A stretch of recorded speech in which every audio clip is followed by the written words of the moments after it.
Welcome to this week's conversation on Kenya's politics and the things that have happened. I invite you to walk with me through the last 1 week in terms of the things that have made political impact. Let's interrogate them. Let's start with the King's visit. King Charles and Queen Camilla were in town. And for me, the thing that will always stick out in my head is watching King Charles wearing a full suit and a tie in Mombasa. But the reality is, I suspect a picture of him wearing a flowered shirt and Bermuda shorts would have looked a bit different. So he has to sustain the brand, because the brand he represents is the empire that the sun never used to set.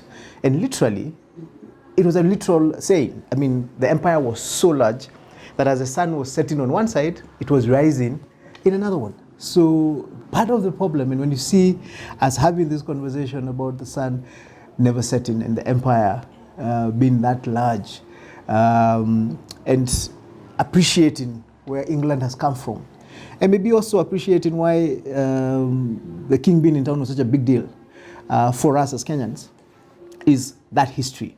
But then, of course, we also have a bad history with them. We have Mau Mau, we have what they did to our fathers and grandfathers, and the fact that they have never been able to apologize. I mean, the most that they can say is how they deeply regret what happened. Of course, they can't say more than that, because they messed up in so many countries that if they went into an apology, they would actually be run bankrupt as a nation.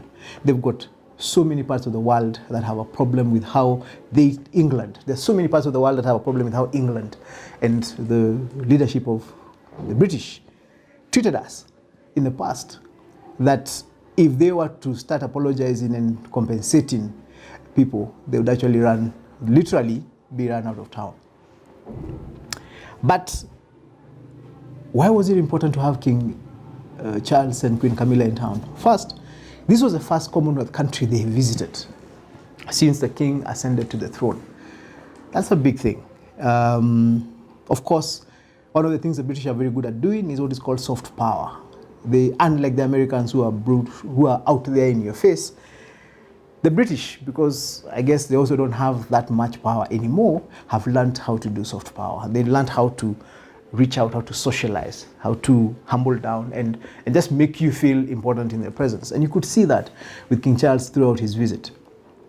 But this is also good because the entire world media was on him throughout the 4 days. So the one thing that we're going to benefit from is, I believe, raised tourist visits, especially from the British. They have a thing about how we treat their king, and they're going to want to come and see this country that he visited. And of course, he did quite a number of stops to Karura, to the conservation, the wildlife conservation sites, walkabout Mombasa. That was big, and that we're going to be benefiting from for a long time. So in the balance of things, without looking too much in the past, it was a good thing that he came.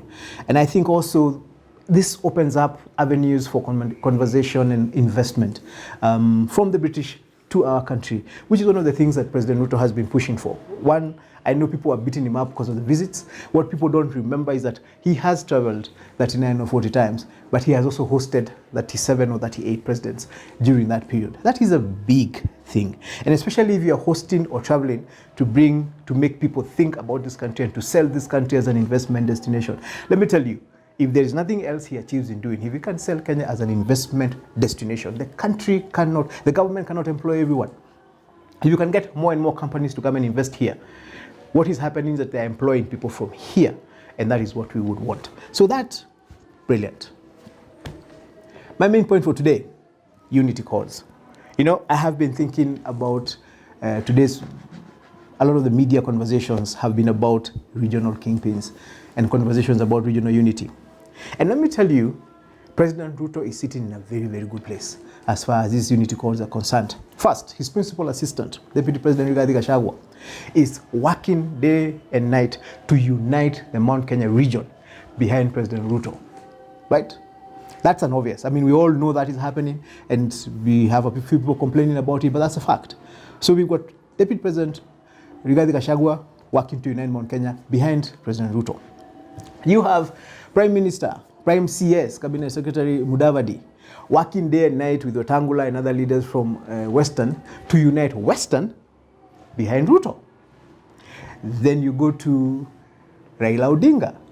He's working day and night to consolidate his region, Nyanza, so that he can do a deal with Ruto.